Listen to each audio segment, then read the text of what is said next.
Chapitre 15. La 27e année de Jéroboam, roi d'Israël, Azaria, fils d'Amatsia, roi de Juda, régna. Il avait 16 ans lorsqu'il devint roi, et il régna 52 ans à Jérusalem.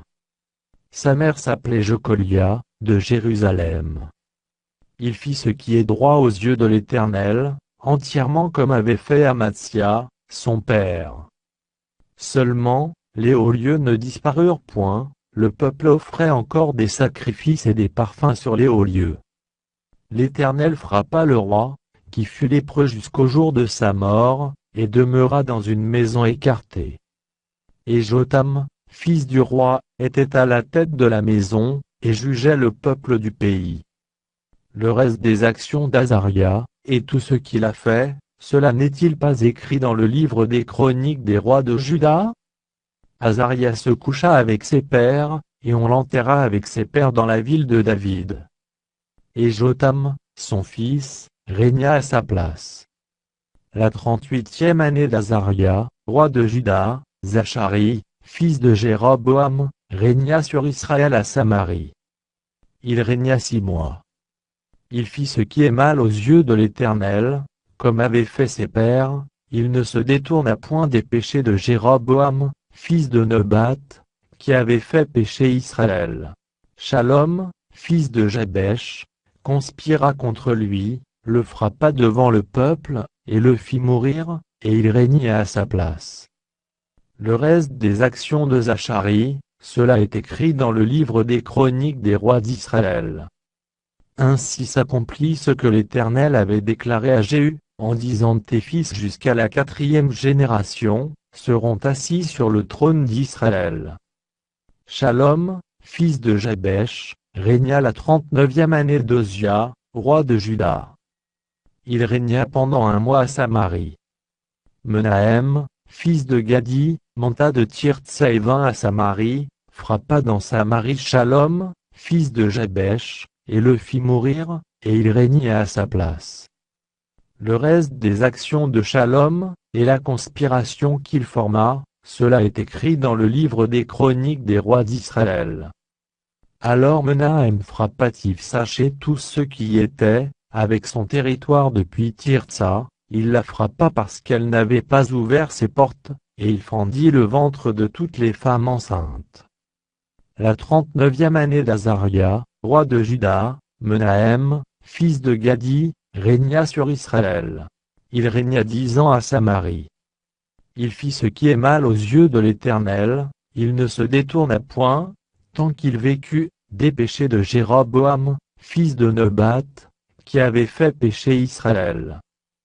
Pul, roi d'Assyrie, vint dans le pays, et Menahem donna à Pul 1000 talents d'argent, pour qu'il aidât à affermir la royauté entre ses mains.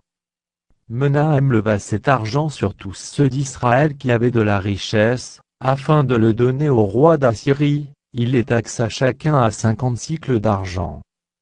Le roi d'Assyrie s'en retourna, et ne s'arrêta pas alors dans le pays.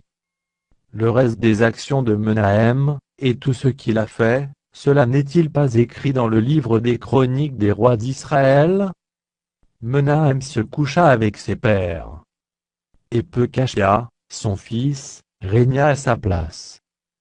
La 50e année d'Azaria, roi de Juda, Pekashia, fils de Menahem, régna sur Israël à Samarie. Il régna 2 ans. Il fit ce qui est mal aux yeux de l'Éternel, il ne se détourna point des péchés de Jéroboam, fils de Nebat, qui avait fait pécher Israël. Pekach, fils de Remalia, son officier, conspira contre lui, il le frappa à Samarie, dans le palais de la maison du roi, de même qu'Argobéarié, il avait avec lui 50 hommes d'entre les fils des Galaadites. Il fit ainsi mourir Pekashia, et il régna à sa place. Le reste des actions de Pekashia, et tout ce qu'il a fait, cela est écrit dans le livre des chroniques des rois d'Israël. La 52e année d'Azaria, roi de Juda, Pekach, fils de Remalia, régna sur Israël à Samarie. Il régna 20 ans. Il fit ce qui est mal aux yeux de l'Éternel, il ne se détourna point des péchés de Jéroboam, fils de Nebat, qui avait fait pécher Israël. Du temps de Pécache, roi d'Israël, Tiglath-Pilésé, roi d'Assyrie, vint et prit Ijon, Abel-Beth-Maaka, Janoach, Kédesh, Hatzor, Gala et la Galilée, tout le pays de Nephtali, et il emmena captifs les habitants en Assyrie. Osée, fils d'Éla, forma une conspiration contre Pécache, fils de Remalia, le frappa et le fit mourir, et il régna à sa place, la 20e année de Jotham, fils d'Ozia. Le reste des actions de Pécache, et tout ce qu'il a fait, cela est écrit dans le livre des chroniques des rois d'Israël. La seconde année de Pécache, fils de Remalia, roi d'Israël, Jotham, fils d'Ozia, roi de Juda, régna. Il avait 25 ans lorsqu'il devint roi, et il régna 16 ans à Jérusalem. Sa mère s'appelait Jerusha, fille de Tsado. Il fit ce qui est droit aux yeux de l'Éternel, il agit entièrement comme avait agi Osia, son père. Seulement, les hauts lieux ne disparurent point, le peuple offrait encore des sacrifices et des parfums sur les hauts lieux. Jotham bâtit la porte supérieure de la maison de l'Éternel. Le reste des actions de Jotham, et tout ce qu'il a fait, cela n'est-il pas écrit dans le livre des chroniques des rois de Juda?